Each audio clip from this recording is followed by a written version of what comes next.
This house isn't for clowns. You work for me, not for them." His words hit like a blade. The briefcase slammed against the marble. Coffee splashed. The twins froze, mid-dance. The maid stood still, arms raised, a smile fading into silence. One of the boys whispered, almost trembling, "Mom, look." But she wasn't their mother. The billionaire's eyes burned, jaw clenched, veins showing in his temple. Music still pounded from the speaker. Coffee still dripped down the counter. The only thing louder than the silence was the tension. She didn't shout back. She didn't beg. She just stared, calm, almost too calm. If you've ever been cut down just for being yourself, comment right now. Don't scroll past like it's nothing. Say something. The music kept blasting. Coffee still dripped, but the room had changed. The billionaire's voice was the first to cut through. Sharp, angry. "Get them down, right now." The twins froze for a second, then one stomped his feet harder. "Daddy, look, we're dancing." The other laughed, raising his hands. "She showed us how. You can dance too, Daddy." Their joy was loud, but his face stayed cold. He slammed the counter with his palm. The sound made the cups rattle. "I said get them down. This is not how things are done here." The maid's hands lowered slowly. Her chest rose and fell with steady breaths. Her voice came quiet. "They're happy. Isn't that enough?" The billionaire let out a harsh laugh, cold, cutting. "Happy? With you? That's not your job. You think I'm paying you for this circus?" The twins looked at each other, confusion in their eyes. One tugged her sleeve. "But she plays with us, Daddy?" "You don't." The billionaire's jaw tightened. His voice boomed. "She is not your mother. Stop calling her that." The room went still. One twin's lip trembled. The other looked at the maid, then whispered, "But she listens." "You don't, Daddy." The billionaire's briefcase hit the floor with a thud. He stepped closer, his finger pointed right at her face. "Don't you dare put words in their mouths. Don't you dare." The maid didn't back away. Her eyes stayed on his. Calm, clear. She spoke softly. "They're not my words. They're theirs." The billionaire's face darkened, his voice low, dangerous. "You forget your place in this house." The twins wrapped their arms around her waist. One pressed his face into her apron. Muffled words slipped out, "Don't leave us." The billionaire snapped, "You two, let go of her." But they held tighter. Small arms, desperate grip, their voices overlapping. "We love her. She makes us laugh. She makes us feel." His hand slammed down again, harder this time. The Starbucks cup tipped, spilling across the counter, dripping to the floor. "Enough," he roared. "This ends now." The maid finally spoke again, her voice calm, steady, unwavering. "They can't hear your shouting, but they can feel what you carry inside. And right now, it's not love." For a moment his eyes flickered, but only for a moment. He turned to the twins, pointing, "Go to your room, now." They shook their heads, tears in their eyes. One whispered, "We don't want to." The billionaire's face twisted. "This is my house. You'll do as I say." But the boys stayed, holding her tighter, looking at him with something he hadn't seen before. Not fear, disappointment. And she stayed still. Her voice quiet, almost like a whisper. "They don't need more walls, Richard. They need love." The name hit him. Richard. Not Sir. Not Mr. Harrington. Richard. His nostrils flared. His hand curled into a fist at his side, but he didn't move. If you've ever seen someone abuse power just to feel in control, comment below right now. Don't just watch this and scroll. This is where your voice matters. The kids wiped their eyes. The maid's hand rested gently on their shoulders, and Richard stood frozen, breathing heavy, eyes sharp, the tension thick enough to choke the air. He finally spoke, each word slow. "You're finished here. Do you understand? Finished." But she didn't argue, didn't explain, didn't move. She just stood there, calm, still, almost too calm. Richard's breathing was heavy. He was Richard Harrington III, hedge fund titan. Manhattan boardrooms bowed when he entered. Famous for cutting people mid-sentence and firing them before they sat back down. That same sharpness followed him home. He pointed hard at her chest. "You're nothing here. Do you hear me? Nothing." The twins' faces sank. Michael's lips moved slowly. His voice came rough, broken. "Don't say that." Richard snapped his head toward him. "What did you say?" Alana stepped in, her voice low but clear. "He said, don't say that." Richard glared at her. "Don't translate for me. He needs to learn to speak properly." She shook her head slightly. "He was born deaf, Richard. This is him speaking properly. Jonah lifted his hands. He signed quickly, his little face full of worry. Alana leaned down, watching carefully. She straightened and spoke the words for him. He says, "You don't listen to us." The kitchen went silent again. The billionaire's face tightened. His hand curled on the counter. His voice came low, sharp. "Don't put ideas in their heads. You're filling them with nonsense." Alana's reply was soft, but it carried weight. "I don't put anything in their heads. I only hear them when no one else does." Michael tugged her sleeve. He signed slowly. His words broke out of his lips with effort. "She stays with us." Richard shook his head. Disbelief. Frustration. Family doesn't wear aprons. Family doesn't get paid by the hour. Family doesn't mop floors. Jonah's little voice cracked through the silence, barely above a whisper. "She's family." That word cut deep. Family. Richard's eyes burned, his jaw locked. "Don't ever call her that again. She's not family. She works here." Alana's eyes stayed on him. Calm, focused. Her words slow, deliberate. "Maybe not family in your house, Richard, but in theirs, I already am." The twins pressed closer to her, small arms wrapped around her waist, tears threatening at the edges of their eyes. Michael whispered, broken but clear, "She loves us." Richard's voice cracked louder. "Love doesn't pay bills. Love doesn't keep lights on. Love doesn't matter here. Only order matters." Alana remembered a different voice. Years ago, her mother's voice, on a thin hospital bed in Atlanta. She had taken her hand and whispered, "Promise me, Alana. Promise me you'll never let anyone make you feel small." That promise burned now. She breathed in, her voice steady. "Respect isn't something you buy, Richard. It isn't tied to your suits or your bank account. It's in how you treat people, and one day your sons will remember who gave them love and who only gave them rules." Richard stepped closer, his shadow stretching across them, his finger inches from her face. "You forget your place, and if you don't remember it, I'll remind you." She didn't move. Her hands rested on the boy's shoulders, her voice calm. "You can threaten me all you want, but you can't erase what they feel." The boys looked between them, back and forth, confused, scared, but holding tight. Jonah signed again, quickly, urgently. Alana's eyes watered as she read his hands.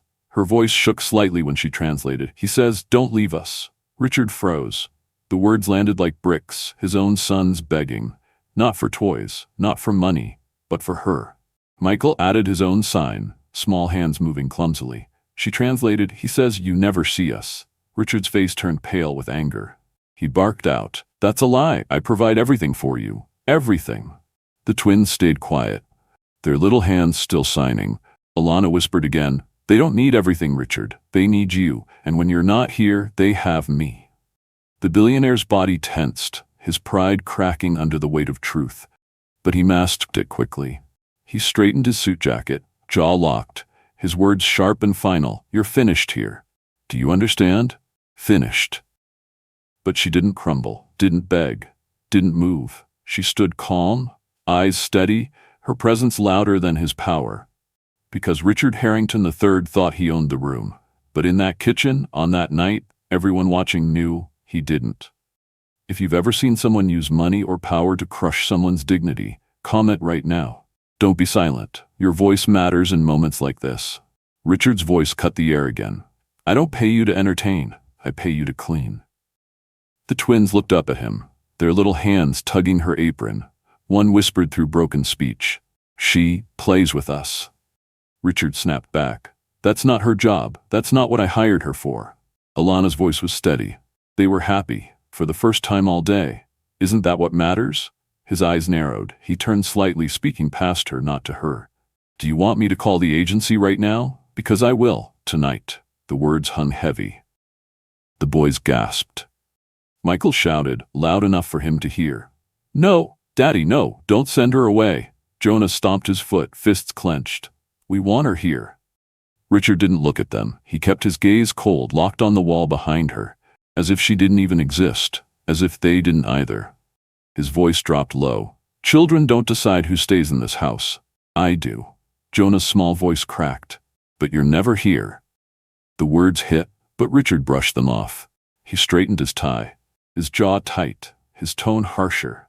"I've given you everything, and you still complain." The twins clung tighter to Alana, One whispered, "You don't see us." The room grew colder. Somewhere down the hall, staff whispered. Faint words carried into the kitchen. "Why does he even hire a maid if he hates the sight of her?" Another voice, softer. "He has millions. He just wants control." Richard heard nothing but his own fury. He lifted his phone, shook it in the air. "Say the word, Alana. I'll call the agency. I'll have you replaced by morning." The twins panicked, both shouting now, voices overlapping, speech broken but desperate. "No, Daddy, don't call. She loves us. We need her." But Richard didn't stop. He turned away from them, as if they were background noise, as if only his words mattered. Alana's eyes stayed calm, her lips pressed together. She lowered herself to the boys' level. Her hands moved gently in front of them. Slow, deliberate signs. Not a word spoken aloud. The twins nodded. Their tears slowed. Their hands signed back to her. Quiet, focused. Richard slammed his phone down on the counter. Don't you dare use your little signals in front of me like I don't understand. Speak. Out loud." Alana rose to her feet, her voice even. "You don't want to understand. That's the problem." The twins clung tighter. One whispered softly, "We love her." Richard ignored it. His jaw locked. He muttered under his breath, cold and sharp. Pathetic. The staff in the hallway grew quiet. No one moved. No one dared. The tension thick, the injustice clear, every eye watching, waiting, but no one brave enough to speak. If you've ever been disrespected just because of your job title, comment below. Don't just watch, speak up. Your story matters too. Richard leaned closer, his words dripping with arrogance. "You think these boys will save you? They can't. They don't decide. I do." But Alana's hands moved again, slow, silent, signing something directly to the twins. Their eyes widened, their heads nodded. Something passed between them. Something Richard couldn't stop, and that's where the night turned. Richard slammed the counter, coffee splashed across the marble. His voice roared, "Look at this. Look at this mess. This is why people like you don't belong here." The boys froze. The music still thumped. Alana reached for a towel. She wiped the spill with her bare hand, her eyes steady. "People like me, or people who make your sons feel alive?" Michael's small fist hit the counter. Jonah stomped beside him. The surface shook under their feet. They laughed, stomping harder, refusing to stop. Richard's voice cracked louder. Stop it right now." But they didn't. Their little voices shouted through the bass. "We feel it! She showed us!" Richard pointed straight at Alana, his words sharp. "You're done. Fired. Tonight, in front of them, you're finished." The boys screamed together, "No!" Tears cut their cheeks. Alana's voice cut through his rage. "Fire me if you want, but they'll remember this moment for the rest of their lives." Silence. Except for the music. Except for their crying. And then, the doorbell rang. A sharp chime through the tension. The handle turned. The door opened. A neighbor stood there. Phone up. Camera recording. Don't skip. If this moment makes you angry, drop a word in the comments. Let's see how many of us are tired of arrogance winning. The door opened wider. A neighbor stepped inside. Phone high. Recording. Her voice broke the silence. "Wait, isn't that Alana Brooks? The valedictorian from Emory?" The staff gasped. The boys looked up, confused. Richard turned sharply, his face tight. The neighbor spoke louder, her words cutting. "I remember you. You gave that graduation speech. Everyone was talking about you. You were supposed to change the world." The kitchen froze. The boys clung tighter. Richard's eyes darted to Alana, his voice sharp. "What is this? What are they talking about?" Alana stayed calm, her voice low. "That was a long time ago." The neighbor didn't stop. "No, everyone knew your name. You were brilliant, and then you disappeared. People asked what happened. Some said family tragedy. Some said you sacrificed everything." The boys looked at her with wide eyes.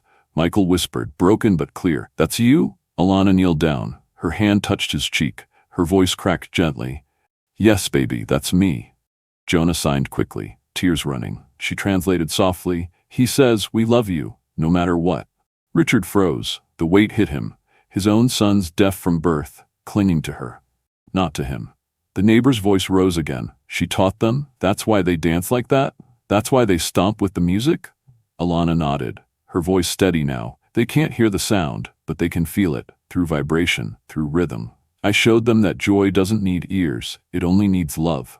The boys stomped again, soft, then louder. Boom, boom, boom. Their laughter returned, pure, free.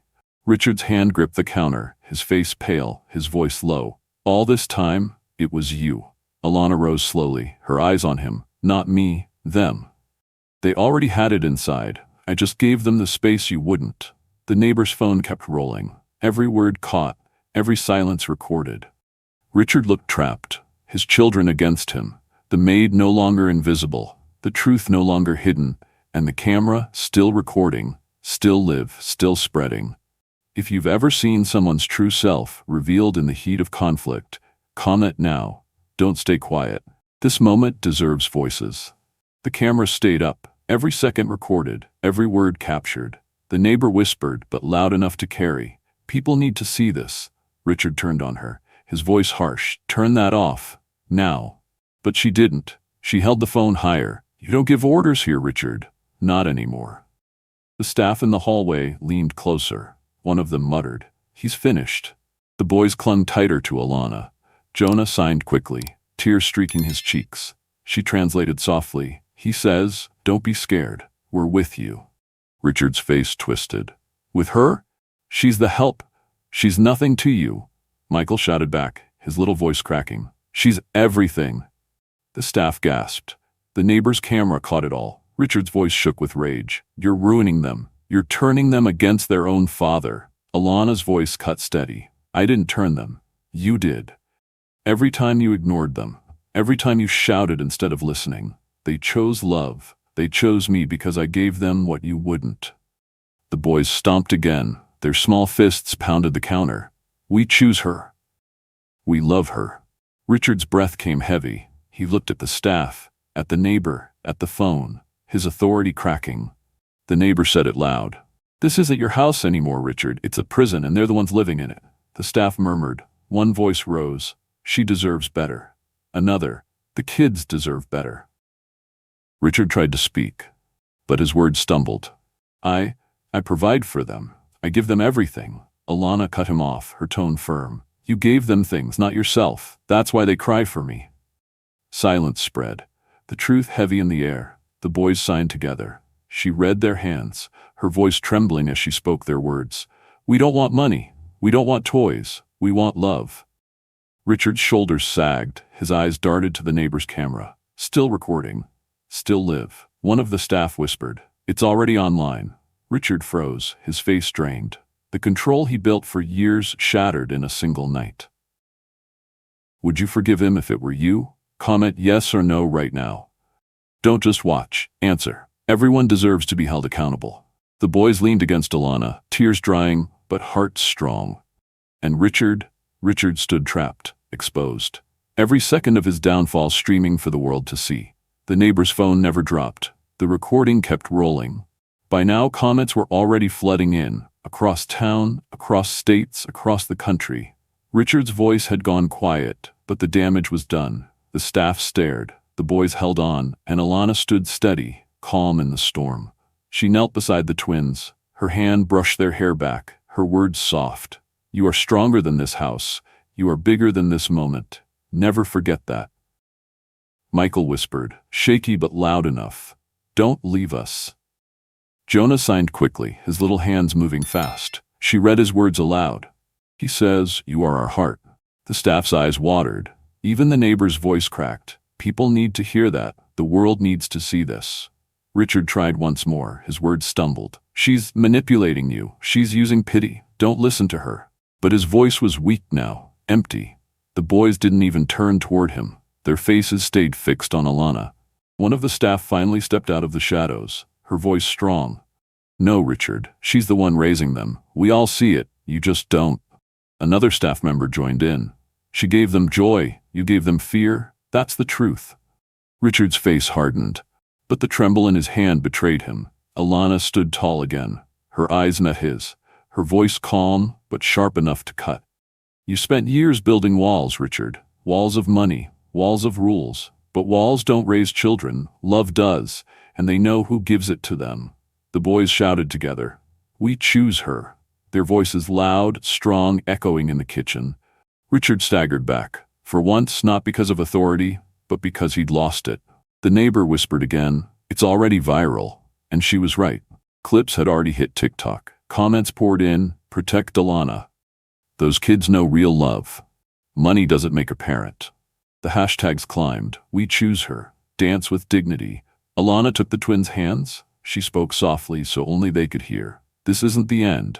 You carry me with you always. No one can take that away." The boys cried again, but their tears weren't the same. They weren't fear. They were love, desperate to hold on. Richard tried one last time, his voice breaking. "I can fix this. I can change.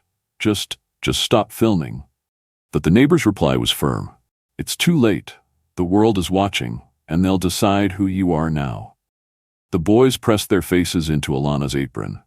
Jonah signed one last time. She whispered it, her voice steady. "He says, 'Thank you for being our mom.'"